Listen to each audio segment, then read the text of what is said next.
तर ही बघा Navratra special dish आहे. राजगिऱ्याच्या पुऱ्या आणि बटाट्याची भाजी आणि हिरव्या मिरचीचा ठेचा. तर खूपच छान चविष्ट होतो. तर आता आपण पहिले बटाट्याची भाजी करून घेऊया. मी बटाटे उकडून घेतले आहेत, उकडून बारीक चिरून घेतले आहेत. आणि आता कढईमध्ये 2 चमचे तूप टाकलं आहे आणि त्याच्यात जिरे आणि हिरवी मिरची बारीक तुकडे केलेले टाकले आहेत. ते दोन्ही छान तळून झालं की त्याच्यामध्ये बटाटे टाकणार आणि बटाटे छान परतून घ्यायचे. थोडे भाजलेले शेंगदाणे पण टाकायचे, त्यामुळे भाजीला खूपच छान येते चव. आता बटाटे टाकून घेत आहे. त्याच्यानंतर चवीनुसार मीठ टाकायचं. छान परतून घ्यायचं आणि मग शेवटी परतत आल्यानंतर भाजलेल्या शेंगदाण्याचं जाडसर कूट आहे, करून ठेवलेलंच आहे मी ते 2 ते 3 चमचे शेंगदाण्याचं कूट टाकायचं. त्यामुळे ना भाजीला अप्रतिम चव येते. तर अशी साधी सोपी बटाट्याची भाजी आहे. हे आता शेंगदाणे 3 चमचे टाकून घेते. खूप छान चव येते भाजीला. आणि हिरव्या मिरच्या लांब असतात ना, कमी तिखटवाल्या, त्या घेतलेल्या आहेत, धुवून ठेवलेत. आणि त्याच्यानंतर त्या जरा लांब असतात, तर त्याच्यानं आपण एका मिरचीचे 2 ते 3 तुकडे करून घ्यायचे. मग त्यामुळे काय, तळायला सगळ्या बाजूनी मिरची चांगली तळली जाते. अशी अख्खीच जर तळायला टाकली ना, तर लवकर तळून होत नाही व्यवस्थित. त्यामुळे त्या मिरचीचे मी तुकडे करून घेते. ही आता भाजी झालेली आहे. वरून कोथिंबीर टाकली, मिरचीचे पण तुकडे करून ठेवले. तर ही बघा तयार आहे. बाउलमध्ये काढून घेणार बटाट्याची भाजी. आणि मग आता मिरच्या तळून घेणार. ह्या लांब मिरच्या आहेत, याचे तुकडे करून घेते.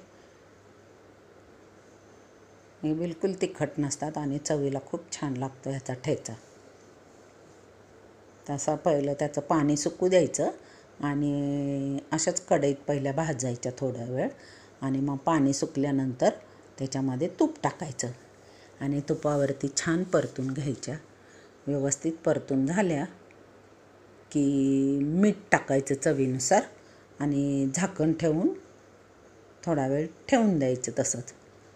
मग ते झाकण ठेवल्यामुळे काय होतं, मिरची छान नरम होते आणि मग खलबत्त्याचा वरचा जो ठोंबा असतो ना, मग त्याने ते मिरची रगडून घ्यायची.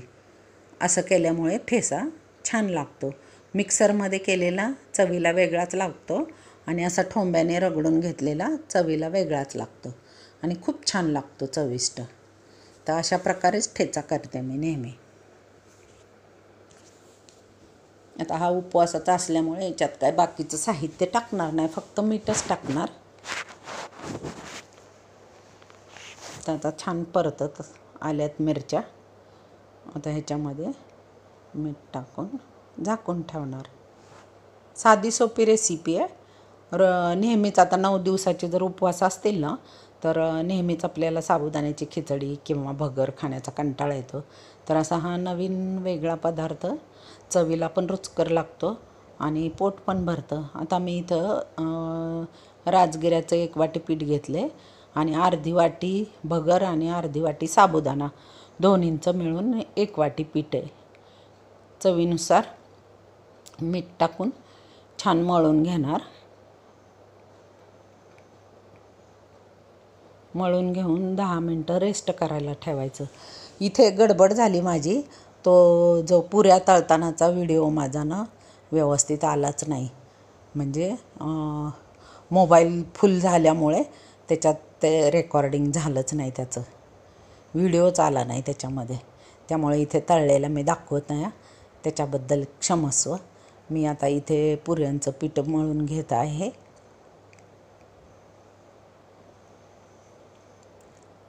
छान मळून घ्यायचं आणि मग 5-6 पुऱ्या लाटून ठेवायच्या.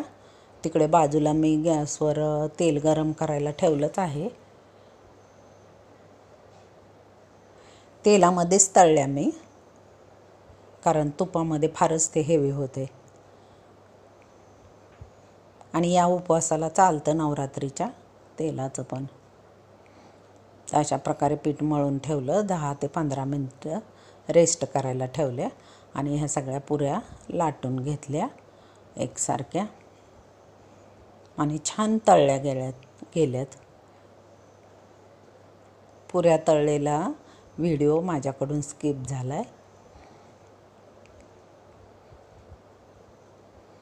तर अशा सगळ्या पुऱ्या 5-6 पुऱ्या मी लाटून 6-6 पुऱ्या लाटून घेतल्यात.